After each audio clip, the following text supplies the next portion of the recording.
Faith and fear have a lot in common. They're both powerful, energizing forces, and they can move you or direct you or even stop you. They're also both internal responses to external circumstances. Peter, one of Jesus' disciples, found out about this the hard way. Now, before we look at Peter and his boys, let me ask you, what are you afraid of? Planes? Spiders? Heights? Dentists? Speeches? Snakes? Ghosts? How about snakes on a plane? How about doing a speech to a plane full of dentists filled with snakes way up high with spiders sliding down from the ceiling? Actually, for me, that would be absolutely terrifying. What about chickens? Work? Poetry? Clothing? Those are actual phobias. And while they may be unusual and even sound funny, they certainly aren't amusing to those going through it. We all have our own fears, and when we're in them, they can kind of maybe metaphorically make us curl up into a fetal position in the corner. Maybe even literally. Think about what you're afraid of right now. Maybe the things that keep you up at night or the things that make you anxious. All right? Keep those things in mind, and let's get back to Peter and the other disciples. They were out on a boat one night, probably close to 4 o'clock in the morning, when they saw Jesus walking on the water next to them.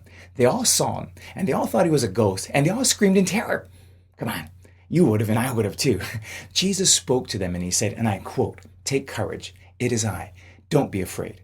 Peter, and you gotta love Peter, he immediately says, "Lord, if it's you, tell me to come to you on the water." Jesus said, "Come," and he did. Peter got out of the boat and walked on the water toward Jesus. But as he's walking, he looks around and he sees the wind and he sees the waves and he begins to sink. I don't know how fast he's going under, but he cries out, "Lord, save me." Jesus reaches out, pulls him up and says, "You have so little faith. Why did you doubt?" Jesus is saying the same thing to us today. If you're looking at scary circumstances, if you're focused on the frightening, of course you'll be terrified. Watch a scary movie and you'll get scared. You're supposed to. When we turn our eyes away from the object of our faith, Jesus Christ, we become afraid. Fear brings you down and it causes you to sink. Faith always lifts you up and causes you to rise above. Faith or fear. We know when we're afraid because we've turned our attention towards the circumstance and away from the Savior. We may still see Jesus out of the corner of our eyes, but it's the faint outline of him, just a kind of ghostly impression or recollection. Think about the things that scare you today. Now, turn the eyes of your faith and focus and fix them directly upon Jesus. He needs to be front and center in your life. Remember that when you're afraid, you've turned your eyes away from him.